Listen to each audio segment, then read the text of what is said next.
In this video I'll be reviewing the Sony Cybershot DSC-WX1 Camera. This is a mid-range compact camera. It's got a sensor rated at 10.2 megapixel and it's got the Sony G lens, which is Sony's new lens. The zoom is 5 times optical and I can't remember the digital, it's got quite high digital. Built-in flash and a nice large LCD screen. The overall construction of the camera feels extremely good, it feels extremely well made. Nothing feels loose or rattly at all, it's very well made. It takes a Sony memory stick dual memory card, which isn't ideal as it's not as compatible with many things, but it's to be expected on a Sony camera. You've also got a tripod mount on the bottom and the connection for the cable for the PC. It's also got a connect, you can also use that on docks and stuff as well. So also in the box you receive the charger, which is this one here. So I'm sort of in two minds about this switch comes off. Like it's one that you sort of put the battery in, so I'll just demonstrate that. You can take the battery out the camera. So what you do is you take the battery and slot the battery, it just fits in there like that. I like that design, it means you can have a second battery and then you can have a second battery charging while you're using one of them. But it also means you can't run the camera off the mains, which sort of can be a bit of a pain. But it doesn't really matter, the battery life is pretty good as well. Let's put the battery back in the camera. It's pretty easy, just slides in the bottom like that, it'll only go in the right way round, which is that way. And it just goes right in like that and clicks in. And that's the memory card, it's located here. You also receive the cable, which I'm not that happy about. It's a sort of proprietary cable, which I don't like. It means if you lose it or break it, you've got to go to Sony and buy an expensive one. But so it's got this little connection here, and then a USB on the end. What I do like is it's got these two connections. You can connect it in directly into a TV with these two connections, video and sound. And it allows you to watch your stuff directly through a TV, which can be quite good if you've not got time to burn it to DVD. So let's turn the camera on and look at what's on screen. So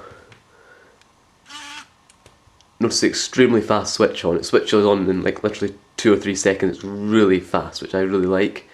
And on the front we've got the lens here, and that comes out quite good, and when you're zooming in and out that lens obviously moves. So look at the front of the camera again.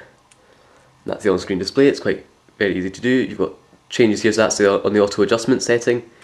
There's an easy setting which makes everything on the screen bigger, and so the text on the screen is bigger and it takes off all the fancy stuff that you wouldn't need. Anti-blur, night vision, or not night vision, just night, just films better at night. There's scene selection, so you can choose different scenes, pets, food, fish. Imagine that's underwater. With housing, yeah. So you can get an underwater housing. I was wondering why I was talking about shooting underwater. Yeah, don't take the camera underwater unless you've got a housing on it. Video does 720p HD, which is very nice. In fact, I'm going to be using this in the majority of my videos to film with. I can't use it now because I'm obviously reviewing the camera, so I'm going to use a little mini DV one. This is the Panorama thing I'll show you in a minute. The thing is programmable, so you can set up all different adjust your own settings on it. And then back to the auto adjustment. If you want to take a photo, it's very easy. You've just got a button here, hold down to focus, press just like normal. And then for the flash, there's a little button here for the flash. You just press that and you can choose whether the flash you want on or off. You've not really got many other modes on the flash. Up the top here is also a button, this one, which allows you to choose burst mode, so you can tell it. So if I put it onto high burst, so it bursts very quickly. When I hold the button down, it takes a series of pictures, all in very quick succession. So it's can't say that.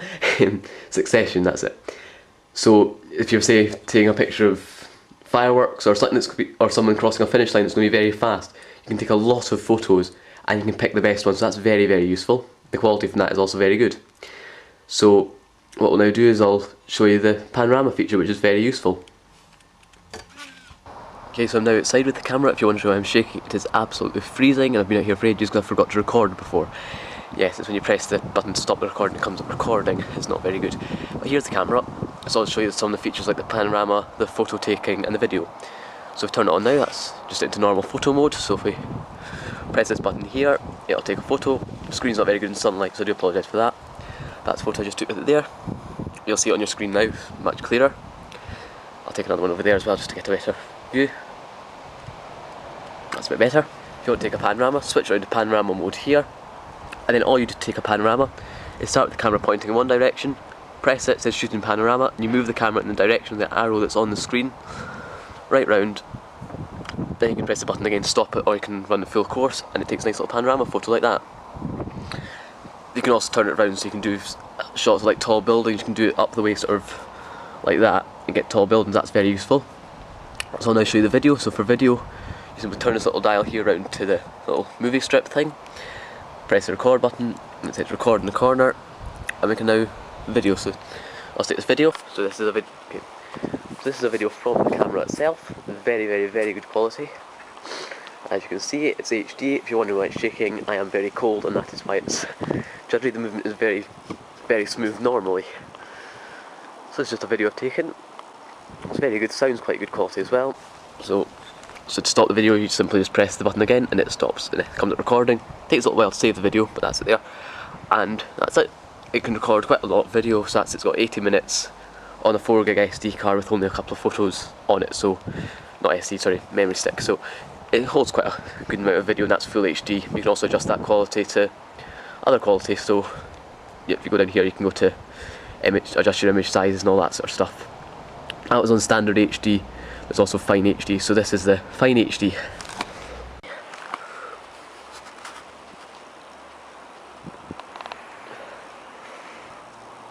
Not really a huge difference, but it is a bit sharper. And you can get 54 minutes approximately on a card with fine HD. So I'll just leave you some nice examples of video and photo that I've taken before, which is probably a bit better than this because I wasn't freezing cold when I took them. This is a close-up shot with a window behind it, and that's the reason why I was so cold as well with that temperature. This is just an inside photo under daylight conditions, through glass under daylight conditions, fast-moving water, a dull room without the flash, same shot with the flash, and a completely darkened room using the flash. This is a video from when I wasn't so cold, so the movement should be sort of steadier.